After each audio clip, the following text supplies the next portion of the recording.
하기에 앞서 너에게 대한민국 국민이라면 반드시 알고 있어야 하는 상식 퀴즈를 하나 낼 거야. 어때? 맞힐 자신 있어? 이 정도 상식이면 당연하지.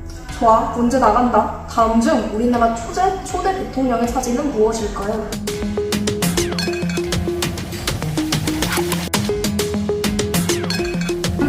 한번이 정답 아니야? 3번 사진이 우리나라의 제1대 대통령이 이승만이었어. 내가 왜 다짜고짜 너에게 이런 퀴즈를 냈을까? 오늘 너에게 들려줄 이야기가 바로 사진 속 이승만 대통령과 아주 밀접한 관련이 있기 때문이야. 그럼 이제 이야기를 시작해볼까? 먼저 이 사진을 한번 봐봐. 이게 뭐야? 시신이야? 지금 사람 눈에 뭐가 박혀 있는 거야? 사진이 조금 끔찍하지? 머리 부분을 자세히 볼래? 어떻게 보여? 머리에 박혀있는 물체는 쉐르탄이야. 불발된 거지. 체르탄 그리고 시위? 아 이거 설마 김주영 학생 그분 아니야? 사진 속 인물의 정체는 김주열 학생이야. 1960년 4월 11일 시위 과정에서 실종되었던 그의 시신이 마산 앞바다에서 떠오른 모습을 그대로 포착한 사진이지. 이 사건이 그 유명한 4.19 혁명의 도화선이 되었어. 도대체 이 분이 시위에서 무슨 잘못을 했길래 이런 끔찍한 죽음을 맞이해야 했던 걸까? 이 모든 일은 이승만의 욕심에서 시작되었어. 때는 이승만의 제1대 대통령 집권기가 끝나갈 즈음 1950년에 제2대 국회의원 선거에서 이승만의 지지 세력이 대거 낙선하자 이승만은 당시의 국회의원의 선거를 통해 대통령을 선임하는 대통령 간선제를 통해서는 자신의 재선 가능성이 없다는 판단을 내렸어. 하지만 대통령 임기를 늘리고 싶었던 이승만은 1952년에 실시될 제2대 대통령 선거에서 승리하고자 대통령 직선제를 주요 내용으로 하는 개헌안을 강압적인 방법으로 통과시켰어.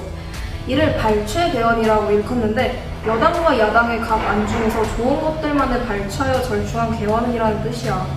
하나 실상 발췌는 무슨 취사 선택이라는 이름을 붙여야 할 정도로 본인의 재선을 위한 것만 골라서 실시된 개헌안이었어.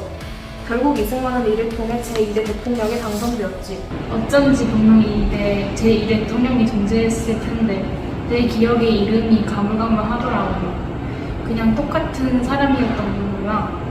아쉽게도 이승만의 정치 욕심은 여기서 끝나지 않아. 혹시 4.4.5 개헌이라고 들어봤을까? 간단히 말하자면 그냥 또 다시 본인의 장기 집권을 위하여 입맛에 맞는 안마 선택을 한 거야. 이걸 봐봐. 원래 한 번만 더 할 수 있었던 것을 당시 대통령이 하나여 횟수 제한 없이 대통령에 출마할 수 있도록 해놨다니까. 왕인의 왕, 누가 전의 왕이 아니랄까봐. 그렇지, 여기서도 헛웃음이 나오는 사실이 있어. 개정에는 국회 제적위원 203명의 3분의 2인 135.33334명 이상의 찬성표가 필요했거든? 분명히 개헌안에 대해 찬성 135표가 나와 부결이 선포되어야 하는 건데 웃기게도 자유당과 정부에서는 4.4.5입의 논리를 주장하며 개헌안이 가결되었음을 밝혔어. 여기서 4.4.5입이란 말이 무엇이냐? 0부터 4까지는 버리고 5부터 9까지는 올리는 방식의 어림을 말해. 그러니까 반올림을 말하는 거지. 다시 말해 135.3333 이거는 그냥 135명이라는 거야. 그렇게 이승만은 제3대 대통령 자리까지 가지고 말았어. 아니 그게 무슨 말도 안 되는 소리래? 통과시키면 한 명 부족하니까 아주 발악을 하는 거잖아. 맞아. 제3대, 4대 대선에서는 이런 식으로 상대 당은 비판하고 우리 당을 드높이는 신랄한 구호가 담긴 선거 복보도 있었어. 아직 몰라긴 이르라? 이름하여 그 유명한 3.15 부정선거가 남아있단 말씀. 3.15 부정선거는 1960년 3월 15일 자유당 정권에 의하여 대대적인 선거 부정 행위가 자행되었던 제4대 대통령 선거와 제5대 부통령 선거를 말해. 이승만은 왜 부정선거를 해야만 했을까? 이승만 입장에서 생각해볼래? 정권을 유지하고 싶었던 자유당 이승만의 입장에서 당시 상황을 이를 바라보자. 직전에 부통령 선거에서 민주당 후보인 장면이 이겼었는데 이번에도 같은 결과가 나온다면 이제는 나이가 지긋한 그가 사망할 시 대통령직이 민주당 후보 부통령 장면에게 승리된다는 문제가 있었던 거야. 이승만이 그 점을 우려하였기에 부정선거가 자행되었어.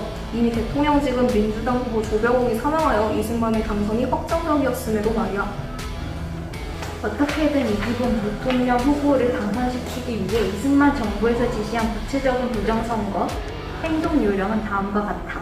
첫째, 4할 사전투표. 선거 당일 자연 기권표와 금무전적으로 매수하여 기권하게 만든 전체 유권자 40% 정도의 표를 미리 자유당 지지표로 만들어 투표함에 넣어둔다. 둘째, 3인조, 5인조 공개투표. 미리 짜둔 3인조, 5인조별로 조장해 확인 아래 투표하여 자유당 선거위원에게 보여준 다음 투표함에 넣는다. 셋째, 완장부대 활용. 자유당 완장에 찬 사람들을 투표소 주변에 배치시켜 심리적으로 압박함으로써 자유당에게 투표하도록 유도한다. 넷째, 야당 참관인 축출. 민주당 측 참관인을 매수해 참관을 포기시키거나 여의치 않을 경우 고시를 붙여 투표장에서 선거에서 이길 수만 있다면 갖은 수단과 방법을 가리지 않은 이승만 정권은 목표를 달성한 걸까? 모두의 노력 끝에 손에 넣을 수 있었던 대한민국의 정의로운 민주주의를 원점으로 되돌려 놓은 이 일을 두고도 국민들이 가만히 있었을까? 목표를 달성하지 못했을 거라 생각해요. 지금은 정권을 유지했지만 국민들이 가만히 있지 않을 거라 생각해요. 맞아, 혁명의 시작점을 정확하게 짚어줬어. 당시 이승만 정부의 계속되는 독재 정치는 그들이 아무리 꽁꽁 숨기고 싸매려 갖은 노력을 해봐도 결국엔 세상 밖으로 퍼져나갈 사실이었어. 시위의 시작은 1960년 2월 28일 대구에서 학생들이 시위를 벌인 것이었어. 학생들이 민주당 정부통령 후보 장면에 이세장을 달 수 없도록 국가에서 막아버린 것이 불을 지폈지. 학생들은 학원에 정치 도구화하지 말라라고 소리쳤고 당국에서는 이를 공산당의 사주에 의해 벌어진 일이라고 일축하였어. 그렇지만 광복 이후 최초의 자발적 학생 반정부 시위의 성격을 지녔다는 점에서 중요한 의미를 가져. 다시 3.15 부정선거일로 넘어가 보자. 선거 결과는 당연하게도 자유당 이승만과 이기봉의 압승이었잖아? 투표권을 침해당한 국민들이 결국 들고 일어났어. 마산에서는 아침부터 장군동 투표소에서 민주당 참관인과 자유당원 사이에 실랑이가 벌어졌었는데 참관인이 투표함을 엎어버리자 미리 기표해둔 용지가 쏟아지며 부정선거가 적발된 거야. 이때 경찰의 집단 발포로 김주열 열사를 포함해 9명이 사망하고 80여 명이 부상당하는 참극이 벌어지고 말았어. 그러니까 말이야. 특히 김주열 열사의 경우 밤 10시쯤 최루탄의 눈을 관통당하여 사망하였거든. 4월 15일 당시에는 실종자로 처리되었다가 4월 11일 시신이 마산 앞바다에 떠오르며 제2차 마산의거의 발판이 되어주었어. 그 사진이 바로 이때 찍혔던 거야. 이 4.11 의거는 전국적으로 퍼져나가 4.19 혁명의 불씨가 되었지. 아, 김주열 그분이 이때 그렇게 되신 거구나. 경찰의 강압적인 진압도 물론 정부의 지하였겠지? 안타까워. 그저 권리를 되찾으려 한 죄에 넘는 사람들이 너무나 많이 희생된 것 같아. 맞아. 하지만 희망은 있었어. 마산에서 김주열의 사망 소식이 널리 퍼짐에 따라 시위가 확산이 되었던 거야. 1960년 4월 19일 피해 화요일이라고 불리는 그날의 시위는 서울, 대구, 부산, 마산, 전주, 대전, 제주 등 전국적으로 일어났어. 이 중 경찰의 발포가 있었던 지역에서는 하루의 시위 동안 100여 명이 넘는 사망자가 발생했지. 이에 분노한 대학생과 대학 교수들까지 혁명에 동참하자 정부는 당황하여 계엄령을 선포했어. 모두가 하나 되어 이승만의 하야를 요구할 때 정부는 난동, 폭력 사건과 같은 말만 운운하며 허둥거렸지. 이기봉도 사태를 고려한다는 애매한 말을 내뱉어 되려 불씨만 키우는 꼴을 보였어. 이런 한심한 모습에 군대도 경찰도 이승만을 도와주던 미국도 마침내 등을 돌렸지. 이게 바로 그 유명한 4.19 혁명의 전말이야. 결국 이승만은 4.19 혁명을 진압하지 못하고 끝내 1960년 4월 26일 하야 성명을 발표했어. 대통령직에서 마침내 물러나게 된 거야. 우리나라의 민주주의가 10년을 넘는 고통 끝에 다시 빛을 발휘하게 되었지. 혁명 이후의 이야기를 조금 더 해보자면 이승만이 내려가고 그 그가 속했던 자유당의 권세 역시 누구로 들었단 말이야. 이에 따라 민주당이 여당의 자리로 올라서서 헌법을 올바르게 개정하고 새로운 내각을 수립했어. 내각 책임제를 바탕으로 독재를 청산하겠다는 의지가 담겨 있었지. 뭐 이승만의 최후도 궁금하다면 대통령직에서 사망하고 하와이로 떠나 부인과 요양병원에서 남은 일생을 보냈다고 해. 어때? 오늘의 이야기는 여기서 끝이야. 이승만 대통령이 아주 탄탄대로 막힘없이 대한민국을 위한 정치를 했던 것 같아? 야, 그걸 지금 질문이라고 하냐? 대답하기도 입 아프다. 절대 아니지, 절대로. 그렇지, 내 생각도 같아. 이승만이 초대 대통령으로서 이루어준 다양한 업적 역시 존재하겠지만 장점이 있다고 해서 단점이 상쇄되는 건 아니잖아. 난 이승만의 장기 독재와 지나친 권력욕이 국민들의 삶에서 자유라는 가장 중요한 가치를 빼앗아갔다고 생각해. 또 민주주의 사회에서 기본적으로 보장되어야 할 권리, 스스로 결정하고 원하는 지도자를 뽑을 수 있어야 할 투표권을 말이야.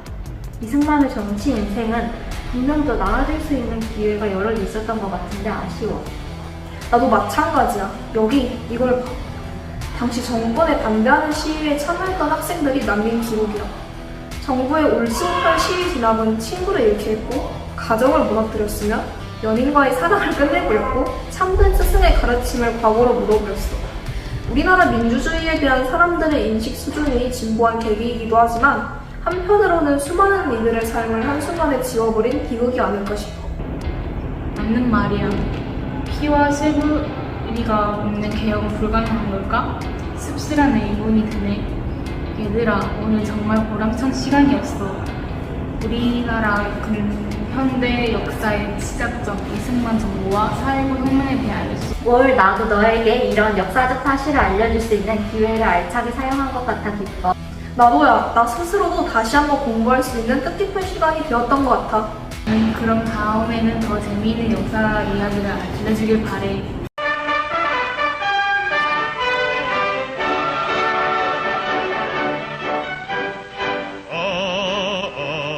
이측야 그 절결 복대정권 물러가라